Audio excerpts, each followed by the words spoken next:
ভূষণ মানে হলো দেহের অলংকার। তো অলংকার কি এটি জাগতিক জগতের শোনা হয় না অলংকার? না, এই ভূষণ নয়, ভূষণ হলো হরিনামের ভূষণ।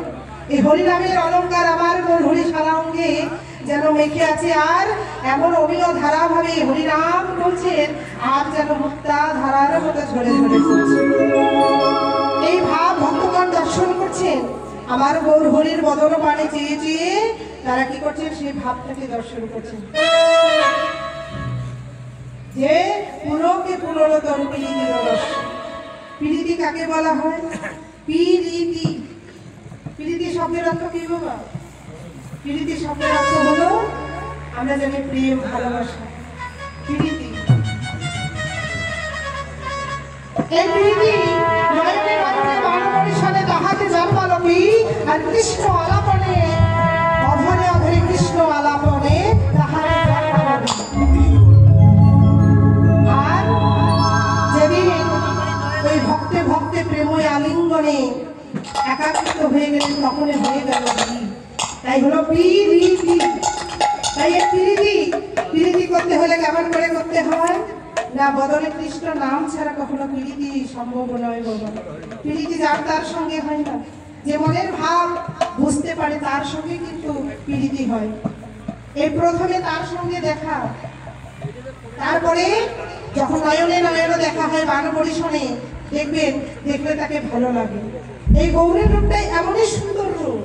এই গৌরের রূপ যারা একবার নয়ন দিয়েছে বাবা, এই গৌরের রূপ যারা একবার দর্শন করেছে, এই হৃদয় অঙ্গন করতে পেরেছে, একমাত্র তারাই হলেন পরম ভক্ত। আর যারা একবার নয় গৌরের রূপ ধারণ করতে পারে, দর্শন করিতে পারে, তাদের আর আত্মস্মৃতি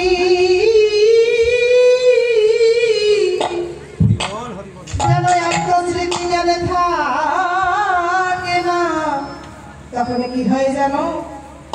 তারা মনে মনে বলে আর কাঁদে, বলে হাগর হে, বলো বলো কোথায় গেলে?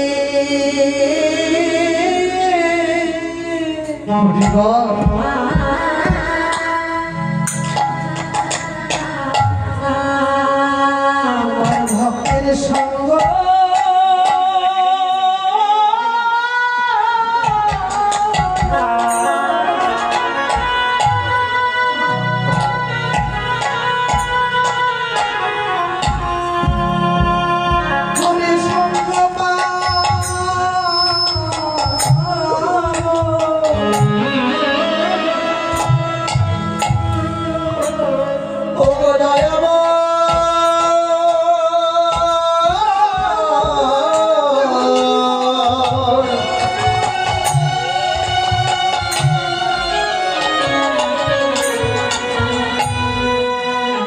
বলে বলে আমি কোথায় গেলে?